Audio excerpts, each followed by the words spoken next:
Vejam, o mercado reagiu bem, a coisa era tão importante e o risco de descontrole era tal sem a PEC, que o mercado reagiu bem, mesmo com números da economia muito ruins. Vamos lá.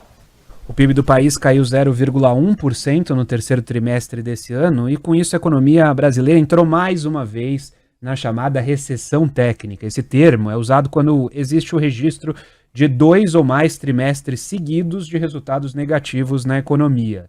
No período anterior, o segundo trimestre, o PIB havia recuado 0,4%. O resultado veio abaixo das expectativas do mercado, o desempenho ruim foi puxado pela agropecuária, que registrou um tombo de 8%.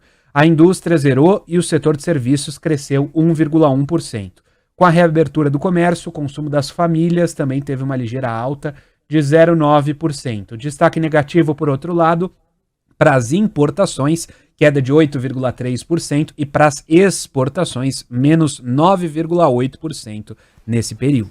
O que é que disseram, o que é que o governo disse? O que é que está dizendo o Adolfo Saxida, por exemplo, etc. A Secretaria de Política Econômica do Ministério da Economia divulgou uma nota dizendo que, abre aspas, mais importante do que considerar o número do crescimento, é importante observar a sua qualidade, fecha aspas. Para o secretário Adolfo Saxida, mesmo com desempenho negativo, é possível afirmar que o país segue no caminho da recuperação econômica. Segundo ele, esse tropeço do terceiro trimestre está relacionado a choques externos da natureza, como a crise hídrica e também as geadas que prejudicaram o setor do agronegócio. O ministro da Economia, Paulo Guedes, também comentou rapidamente o resultado, falando ao portal G1, disse apenas que foi uma queda localizada e que o Brasil vai continuar crescendo em 2022. O Saxida, com todo respeito, sabe, sim, olha, olhando, por exemplo, como houve ali, a gente pega o índice de serviços que cresceu 1,1, então quando você olha alguns detalhes, eu estava vendo números,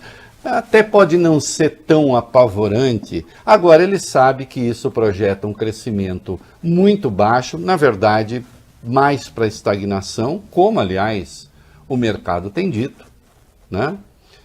E os especialistas, muito longe do otimismo meio alucinado do Paulo Guedes, otimismo de propaganda, a gente já viu que ele é capaz de falar e fazer coisas do arco da velha, né?